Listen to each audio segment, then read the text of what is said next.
ಕಿರಣ್ ರಾಜ್ ಮೂಲತಃ ಮಂಗಳೂರಿನವರು, ಕಾಸರಗೋಡಿನವರು. ಅವರು ಹೀಗೆ ಕೇಳುವಾಗ ನಾನು ಮಂಗಳೂರು ಅಂತ ಹೇಳುವಾಗ ನಾನು ಮಂಗಳೂರಲ್ಲಿ ಇದ್ದೆ ಅಂತ ಹೇಳಿದೆ. ಸೊ ಮಂಗಳೂರಲ್ಲಿ ಇದ್ದರೆ ಎಲ್ಲಿದ್ದರು ಅಂತ ಕೇಳಿದೆ. ಶೇಡಿಗುರಿಯಲ್ಲಿ ಒಂದು ಹಾಸ್ಟೆಲಲ್ಲಿ ವಾಚ್ಮ್ಯಾನ್ ಆಗಿದ್ದೆ ಅಂತ. ಆ ಹಾಸ್ಟೆಲಲ್ಲಿ ಸ್ಟೂಡೆಂಟ್ಸ್ಗಳು ಇರಲಿಲ್ಲ, ಯಾರೂ ಇರಲಿಲ್ಲ, ಇಡೀ ಹಾಸ್ಟೆಲ್ ಕತ್ತಲೆ ಇರ್ತಿತ್ತು. ನಾನು 3 ತಿಂಗಳು ಅಲ್ಲೇ ಇದ್ದೆ, ಮನೆಗೂ ಕೂಡ ಹೋಗಲಿಲ್ಲ.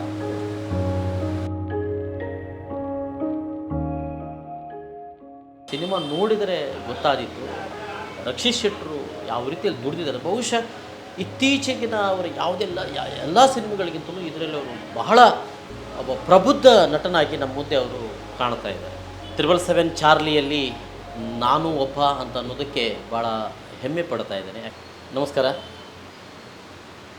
ಬೊಂಬಾಟ್ ಸಿನಿಮಾ ನೋಡ್ತಾ ಇರುವಂಥ ಎಲ್ಲ ವೀಕ್ಷಕರಿಗೂ ನಾನು ಮೈಮ್ ರಾಮದಾಸ್ ಮಾಡುವ ನಮಸ್ಕಾರಗಳು. 777 ಚಾರ್ಲಿಯಲ್ಲಿ ನಾನು ಒಬ್ಬ ಅಂತ ಅನ್ನೋದಕ್ಕೆ ಭಾಳ ಹೆಮ್ಮೆ ಪಡ್ತಾ ಇದ್ದೇನೆ. ಯಾಕಂದರೆ ಇಡೀ ಒಂದು ಭಾರತೀಯ ಚಿತ್ರರಂಗ ಆ ಸಿನಿಮಾದತ್ತನ್ನು ಕೂಡ ನೋಡ್ತಾ ಇದೆ. ಮತ್ತೊಂದು ಕನ್ನಡ ಸಿನಿಮಾ ಇಡೀ ರಾಷ್ಟ್ರ ಮತ್ತು ಅಂತಾರಾಷ್ಟ್ರೀಯ ಮಟ್ಟದಲ್ಲಿ ಸುದ್ದಿ ಮಾಡ್ತಾ ಇರೋದು. ಆ ಸಿನಿಮಾದಲ್ಲಿ ನಾನು ಒಬ್ಬ ಕಲಾವಿದ ಅನ್ನೋದು ತುಂಬ ಹೆಮ್ಮೆ. ಮೂಲತಃ ನಾನು ಮಂಗಳೂರಿನವನು. ನನಗೆ ಈ ಸಿನಿಮಾದಲ್ಲಿ ಹೇಗೆ ಅವಕಾಶ ಸಿಕ್ಕಿತು ಅಂತ ಹೇಳೋದಕ್ಕಿಂತ ಮೊದಲು ನಿನ್ನೆಯಷ್ಟೇ ನಾನು ಚಾರ್ಲಿ 777 ಪ್ರೀಮಿಯರ್ ಶೋ ನೋಡಿಕೊಂಡು ಬಂದೆ.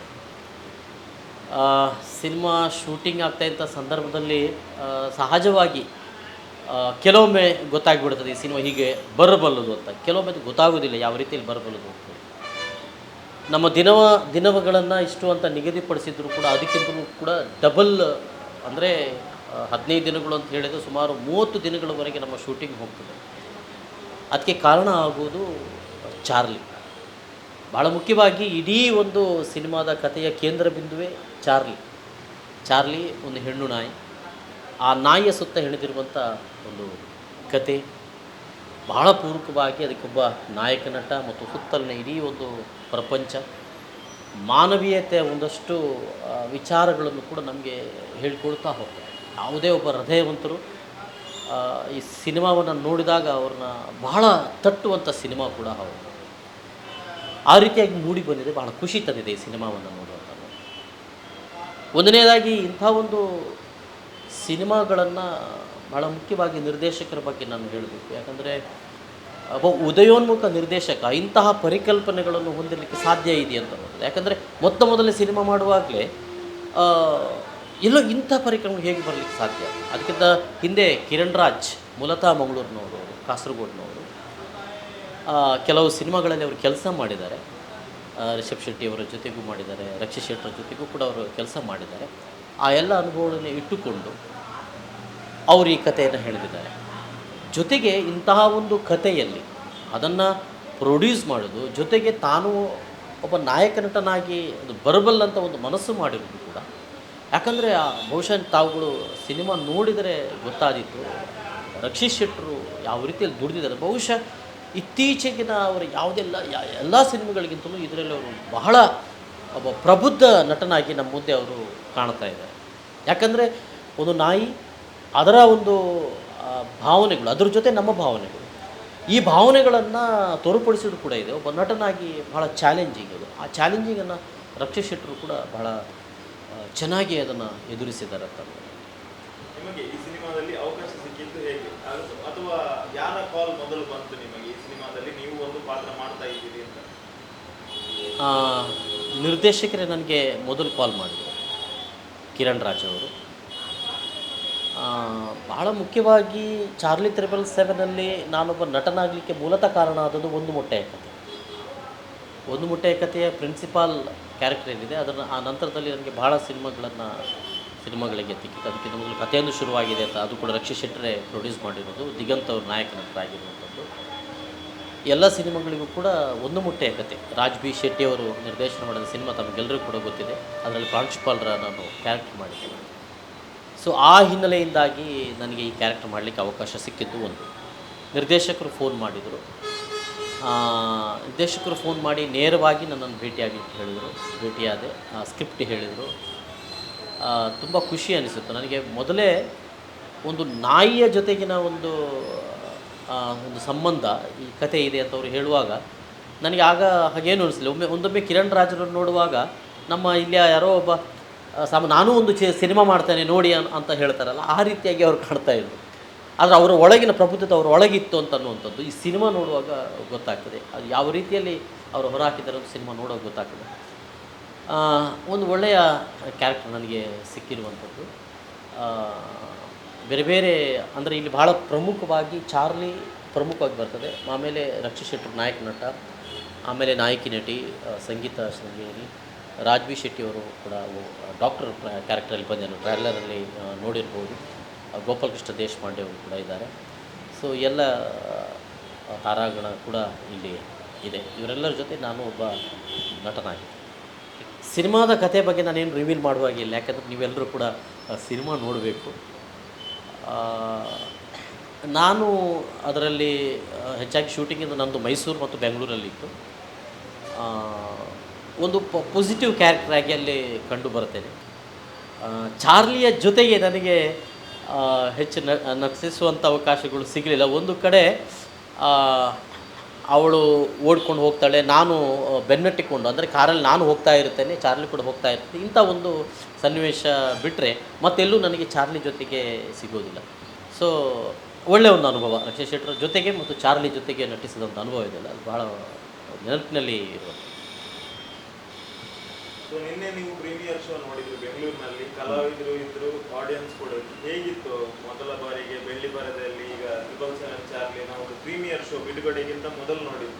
ಈ ಸಿನಿಮಾ ಮೊದಲು ಡೆಲ್ಲಿಯಲ್ಲಿ ನೋಡಿದಂಥ ಸಂದರ್ಭದಲ್ಲಿ ಜನರ ಉದ್ಘೋಷಗಳು ಮತ್ತು ಅವರ ಭಾವನೆಗಳನ್ನು ಕಂಡಾಗಲೇ ಇದೇನೋ ಹೇಳ್ತಾ ಇದೆ ಅಂತ ನನಗೂ ಅನಿಸ್ತಾ ಇತ್ತು.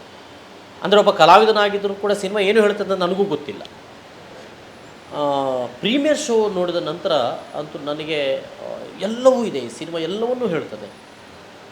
ನಾವು ಏನು ನಮ್ಮ ಕಲಾವಂತಿಕೆ ಒಂದು ನವರಸಗಳು ಅಂತ ಏನು ಹೇಳ್ತೇವೆ ನೋಡಿ, ಅದೆಲ್ಲವೂ ಕೂಡ ಕೊಡುತ್ತದೆ. ನಮ್ಮನ್ನು ತುಂಬ ನಗಿಸ್ತದೆ, ತುಂಬ ಕಚಗುಳಿ ಇಡುತ್ತದೆ, ಭಾವನೆಗಳನ್ನು ಕೆರಳಿಸ್ತದೆ ಅಂಥ ಒಂದು ಸಿನಿಮಾ ಆಗಿ ಚಾರ್ಲಿ 777 ಮೂಡಿ ಬರ್ತದೆ. ಮೊದಲಿಂದ ಕೊನೆವರೆಗೂ ಕೂಡ ನಾವು ಅಷ್ಟು ಸಿನಿಮಾ ನಮ್ಮನ್ನೆಷ್ಟು ತನ್ಮಯಗೊಳಿಸಿದ್ರೆ ನಮಗೆ ಗೊತ್ತೇ ಆಗೋದಿಲ್ಲ. ನಾವು ಥಿಯೇಟ್ರ್ನಲ್ಲಿ ಇದ್ದೇವೆ ಅಂತ ಗೊತ್ತಾಗೋದಿಲ್ಲ, ನಾವು ಸಿನಿಮಾದ ಆ ಲೋಕಕ್ಕೆ ಹೋಗಿಬಿಡುತ್ತೇವೆ. ಆ ರೀತಿಯಾಗಿ ಚಿತ್ರೀಕರಿಸಿದ್ದಾರೆ ಇಡೀ ಸಿನಿಮಾ. ಈಗ ಸಾಮಾನ್ಯವಾಗಿ ಮನುಷ್ಯರು ಪ್ರಾಣಿ ಜೊತೆ ಸಂಬಂಧ ಇರುವುದೆಲ್ಲರಿಗೂ ಇರುತ್ತೆ ಜಾಸ್ತಿಯಾಗಿ. ನಿಮಗೆ ಚಾರ್ಲಿ ಅಂತಹ ಒಂದು ನಾಯಿಯನ್ನು ಅಡಾಪ್ಟ್ ಮಾಡಬೇಕು ಈ ಸಿನಿಮಾ ನೋಡಿದ ಮೇಲೆ, ಅಥವಾ ನಿಮ್ಮ ಜೀವನದಲ್ಲಿ ಯಾವುದಾದ್ರೂ ಒಂದು ಇಂಥದ್ದೊಂದು ಪ್ರಾಣಿಯನ್ನು ನಿಮ್ಮ ಮನೆಯಲ್ಲಿ ನೀವು ಸಾಕಿದ್ರ ಒಂದು ಭಾವನೆ ಒಳಗಾದರೆ?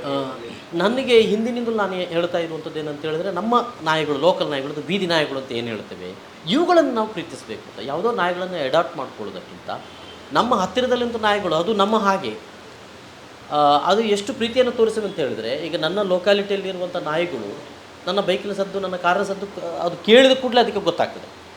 ನಿಮ್ಮ ನಾಯಿಗಳದ್ದು ಗೊತ್ತಿರ್ಬೋದು, 2 ತಂಡಗಳು ಇರ್ತದೆ, ಒಂದು ಈ ಕೇರಿಯ ನಾಯಿಗಳು, ಮತ್ತೊಂದು ಇನ್ನೊಂದು ಕೇರಿಯ ನಾಯಿಗಳು.